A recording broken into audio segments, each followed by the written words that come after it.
So we're gonna just test this real quick. I've got some CCI quiets in here, 710 feet per second, just to give it a low pressure round at first to make sure everything goes okay.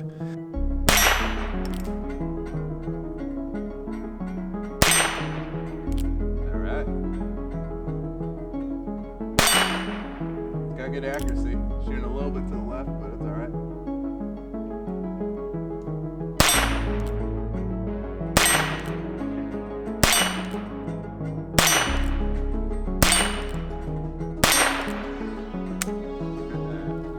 See, it's ejecting just fine. Look at that. Popping right out. There we go. So, got the Remington Thunderbolt loaded up. So this should be a little louder.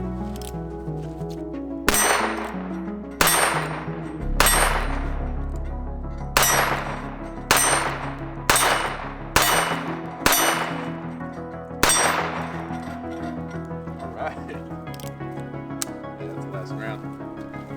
Works like a charm, 100%. Very happy with it. Hey everybody, welcome back.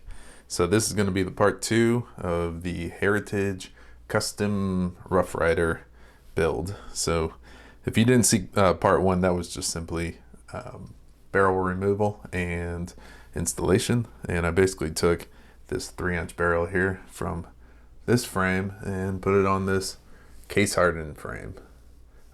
So basically the idea for this build is it's one that Heritage, even though they have so many different variations of their Rough Riders, it's not one that they actually offer. So I wanted to do this very specific build, which is going to be the 3-inch barrel on a case hardened frame with a bird's head grip that is 9 shots. So in this one, this being part 2, we're just going to simply do a 6-shot to 9-shot conversion, which is actually pretty simple. It's only 2 parts.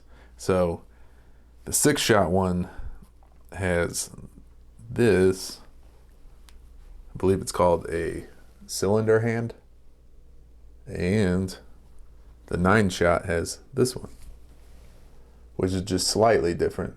You can see that the 9-shot's a little bit shorter. It also has a little bit more material down here, and on the, I guess that'd be like the hammer pin or pivot pin or something like that. And you can also see that the claw, or whatever you want to call it, is just a little bit different too.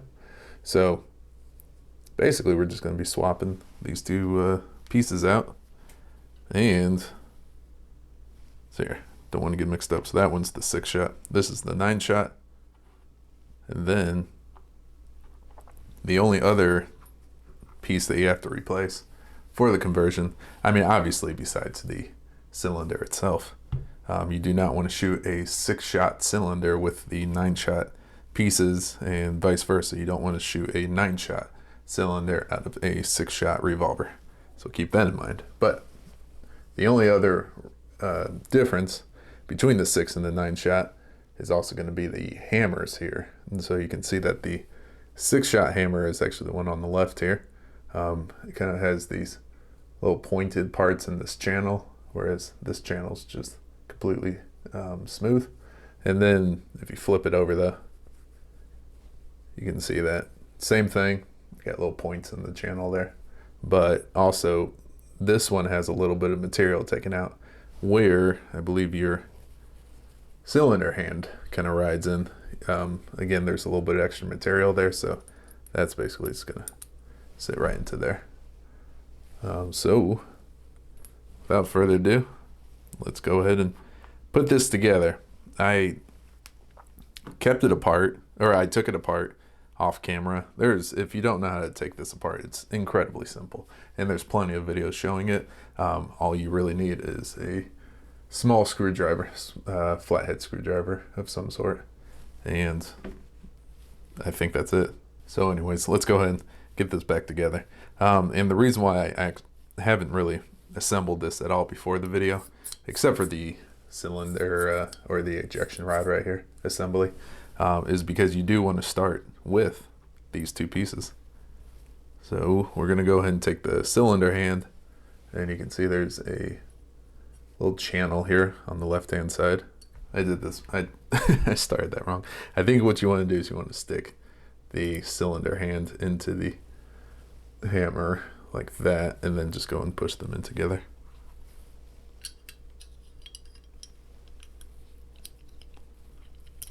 Yeah, that was way easier. So now we're all in there. So let's go ahead and just put I gotta find the right one. So you're gonna want to take this screw right here, and from the left side of the frame, go and stick it in. Get it to the other side, and then you can take your screwdriver and finish it off. It only goes one way, obviously, from the left to the right. You can use Loctite if you really want, but I don't think that's necessary. Just make sure all those screws are snug down pretty good. Whoops. All right, so the next thing you want to do is take this piece, and you want to orientate it with these little legs here facing towards the hammer, and you're going to want to kind of stick them inside the slot on the right of the hammer, and this part of it, these little humps, are going to go through this channel right there, and that's basically, I think, what indexes the cylinder or locks the cylinder, whatever. But oops, you want to go ahead and get the little humps in the channel. You can do it kind of at an angle like that. You want to go ahead and push it in there. I don't think it clicks or anything, but you just want to make sure it's in there. You're actually going to line it up with this hole here in 1 second. So actually, I guess that's a little too far. If you push it in there a little too far, you can always bring it out some with that screwdriver. And that way, the hole's pretty much lined up. We don't have to put it in yet because we're going to put this right here, which I believe is the trigger spring. You're going to want to lay that, I guess, over. I'm actually going to take a 1/16 punch and try and stick it into I guess it's the trigger pin right here, pinhole, and you want to stick it in there, and then use your screwdriver to kind of bring up that one little piece, and maybe I'm kind of using my big fat stomach here to kind of push the pin once you get it in the hole. There we go. So that way you have everything lined up and ready to go. Let's go and back that punch out just a little bit. So now we can go ahead and drop our trigger in. And I think you want this little point on the trigger right there. You want that to kind of go right down into the hammer, kind of lock into that little notch on the hammer. Oops.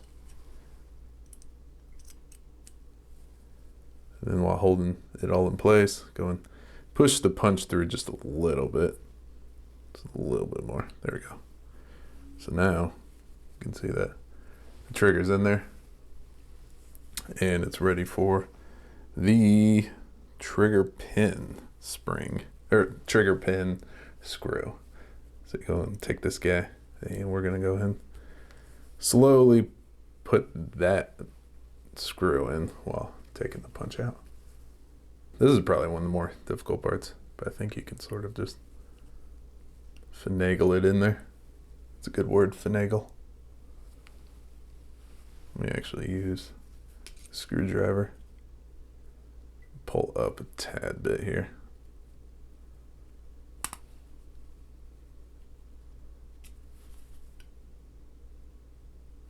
There we go.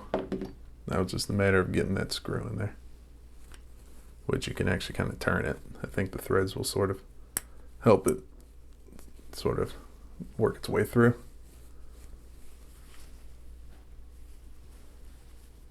It's kind of crooked right now, but I'm going to go ahead and straighten everything out with this screwdriver here, I think. Let's start. Yeah, I think it found the channel. So now we're just gonna twist her in and go and check and see. Yeah, it looks like it's all lined up right there. We're gonna finish twisting everything in, screwing everything in, whatever you want to call it, until you get a good torque down on it. Again, don't torque it down too much, but you can see that that trigger pin is now flush with the other side of the frame. So the trigger spring right here, I did that in the wrong order because it's the end of the flat part of the trigger spring right here is going to sit right on that little notch on the trigger, and that's going to give it your return spring. So let's go ahead and do this the correct way. After you put the trigger in, line up that hole. Yeah, this is going to be a little tougher. All right, there we go. Yeah, that's nice right there. I'm going to go ahead and crank this down pretty good. Again, do not over tighten. All right, and I think once you get to this point, we can do a function test. So that's one click, another click, then there's two clicks right there, and the hammer's not going forward until you pull the trigger. Once you pull the trigger and you obviously have the grip on with the hammer spring, it will then send the hammer forward. So we should be good right here. Sorry about that. You know, like I said, you go ahead and put the trigger spring in after the trigger. Now we can go ahead and put the loading gate on. There is a hole right down there. You go ahead and stick the little peg of the loading gate into that hole. Close the loading gate and take the loading gate plunger, or whatever the heck this thing is called, and stick it in that hole. Go ahead and put the spring in there. Now we can go ahead and put the grip on. And again, this right here is the what do you call it? The hammer spring right here. So I didn't take this out because you really don't need to, and it's kind of a pain in the neck to put it back in. So I just went ahead and left that out. But go ahead, compress. Make sure you don't bend that spring that you just put in. But you go ahead and compress it with the grip, hold it into place, and we are going to start with these bottom screws. Go and stick one right there. And I don't want to torque them down too much yet. I just kind of want to get them started. Once I feel any kind of real resistance, I'm going to stop, because I don't want to put too much pressure on any one of these screws at a time. I want to make sure that everything's in place before I crank down on the screws, just to kind of crank everything down evenly. Sometimes it's tough with the magnetic bit, but I'd rather have it than not have it. All right, so that last one, actually, we're going to crank down pretty good, and then we're going to go back to the other three and crank the rest down. Again, do not over tighten.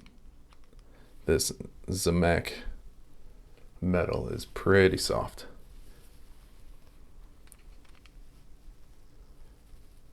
And like I was saying, I think it'd be really easy to strip a screw in one of these, and then you're kind of SOL, because you can't really do much except for replace the entire frame, which I'm sure you don't want to do, because that's the part that actually has the serial number on it. So you would have to literally do another background check, all that kind of stuff. I don't know, you could probably send it back to Heritage and they might charge you the same amount of price it would cost to just buy a whole new one of these things. So yeah, just try not to strip any of those screws. All right, now that actually we got the grip on, let's go ahead and do oh wait, there is one more screw. Shoot, I forgot. We got to do this one. And I have to loosen these screws all back up. That sucks. All right, the reason why I loosened all those screws back up, because this actually moves around. So you can see that you really want to line up that hole just perfectly. and go ahead and stick this pretty tiny, like flatter head screw in there. Just like that. A little hair in the way. Make sure that the hole is directly in line with the hole on the hole of the frame is directly in line with the hole of the grip, and get it going in there, and then you're gonna want to kind of tighten everything else back up. And I'm not gonna crank down too much yet. I'm just gonna tighten things until I feel resistance. And then once I get to the last one, I'm gonna go back to this screw right here and tighten that one. Be sure not to over torque. Let's go back to the rest of the screws and crank those down pretty good. There we go. It's good to have a flat head that is just, just big enough for the screws, because you might end up doing exactly what I just did. I don't know if you can see that, but I kind of boogered up that screw head right there a little bit. It's not too bad though. So yeah, it's important to use the right tools. But if you just have one small screwdriver, it's fine. It'll do the trick. Just try to keep everything in line so you don't get all messed up. All right, so shall we do a function test? Let's go and pull back on the hammer. 1 click, 2 clicks, 3, 4. Pull the trigger, and it's going forward. It'll go forward all the way. I was just holding it so it stops. I think if you let go of the trigger, it'll stop right there. But yeah, it's working. We're all good. I think it's time to go ahead and throw, actually let's throw the cylinder in there before we put the grips on, just because I want to check everything out. Make sure, function test is all good. We got the cylinder right there. Oh, I forgot. We got to put the cylinder catch, whatever this assembly is called, which basically is just a screw that goes into this piece right here, with the spring. So I believe that the screw, you're going to want to start from the left and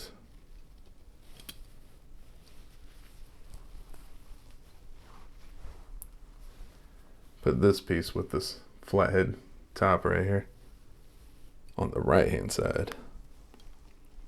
I might have just put the screw on, or the spring on the wrong side. I'm not really too sure. I guess we'll find out here in a sec. But let's go ahead and tighten that down.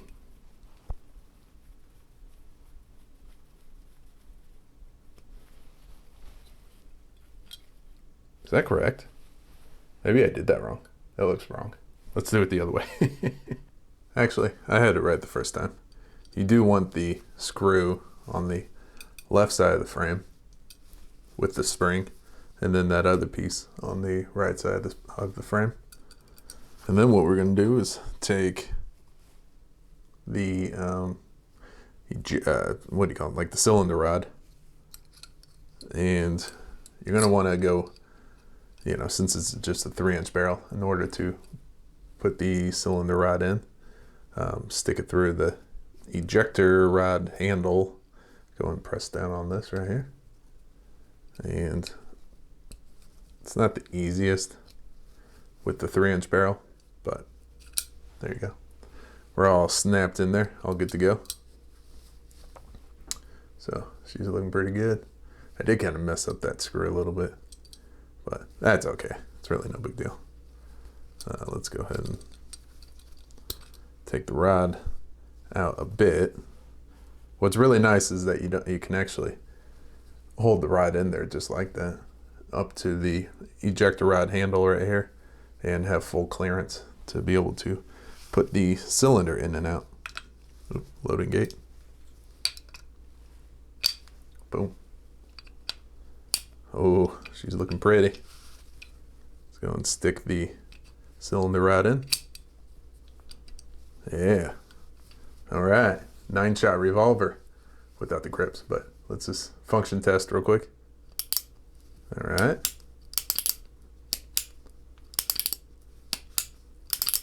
Looks pretty good.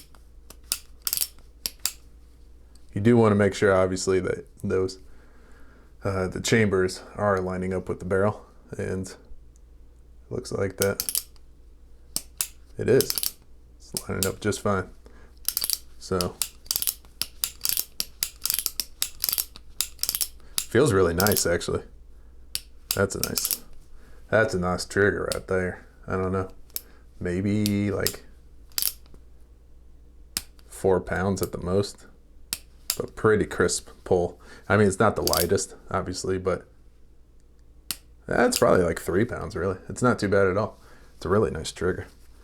Okay, so last but not least, we got to put the grips on, and you do have your little piece right here that holds the grips in place. So put that into this slot. It slips out really easily, so just make sure you don't lose it. But go and stick it right there, and just so you don't lose it, we're gonna take this one. You can see the hole in the grip right there, so you go ahead and stick that little pin that we just stuck in there into that hole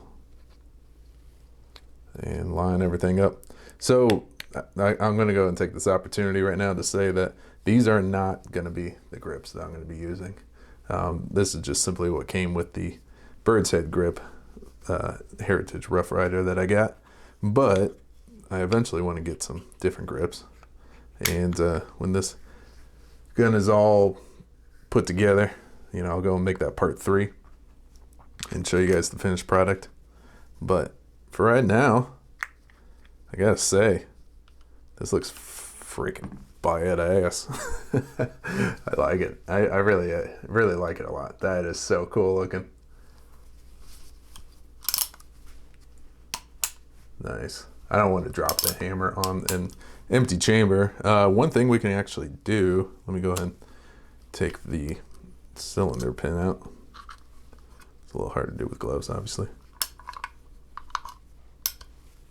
We can go and stick this orange dealy on here. Whenever you dry fire, you're going to leave little divots on the cylinder head or face or whatever you call it. So you don't want to necessarily dry fire these Heritage firearms. It's not bad for the firing pin, but it's just bad for the cylinder. So that's why I'm going to go and stick that orange thing in there and stick the cylinder pin back in, lock it in. And now we can dry fire. Yeah, it feels really good. Let's go and check out that trigger. There's very little travel. And a pretty crisp, clean break. All right. I think we're good. So, I'm gonna take that orange thing back out. Actually, let's go ahead and check the cylinder, see if we ended up with any little divots. Oops. That's not caused by my screwdriver. It still looks pretty good. I don't see any divots.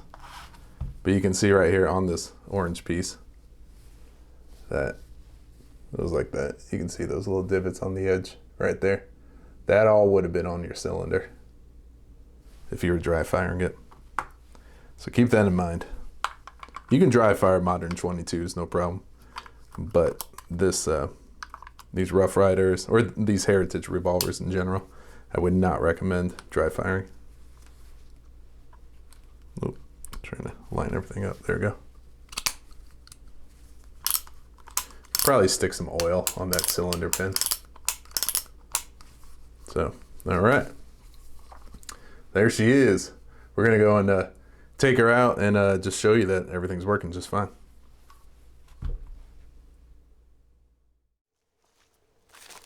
Hey, all right. So we're gonna just test this real quick. I've got some CCI quiets in here, 710 feet per second. Just give it a low pressure round at first to make sure everything goes okay.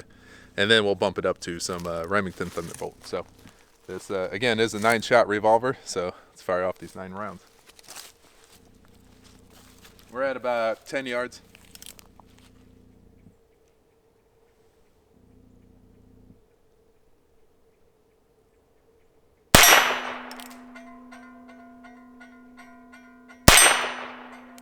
All right. It's got good accuracy. Shooting a little bit to the left, but it's all right.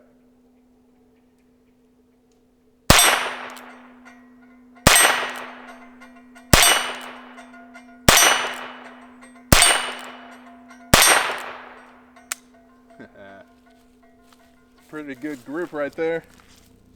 I think we definitely maintained some good accuracy here.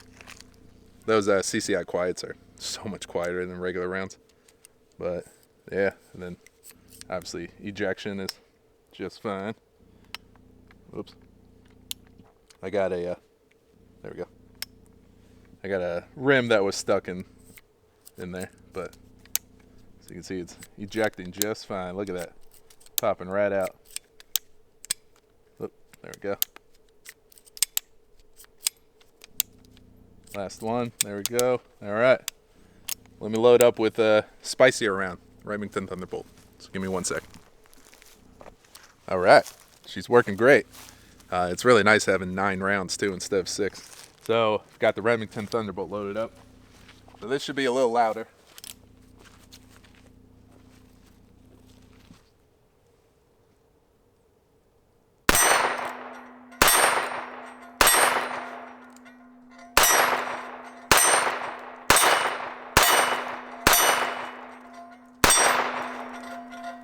All right. Yeah, that's the last round. Works like a charm, 100%. Very happy with it. So that's going to do it for part 2 of the custom Heritage Rough Rider build. And hopefully I'll see you in part 3. I think I'm going to possibly swap out the grips. I've got a stainless steel trigger coming. Might even put a laser on this thing. So I still have a little bit of work to do, but not too much. And then we'll take a look at some performance after it's all set up. One thing I definitely want to test in part 3 is the velocity with the chronograph, because I don't know if y'all saw part 1, but there is a little bit of a gap in between the cylinder and the barrel. So I'm hoping that we're not losing too much velocity. But we'll test that up against a barkeep of similar size. So we'll see. But that's going to do it. So thank you very much for watching part 2, and I'll see you in the next video.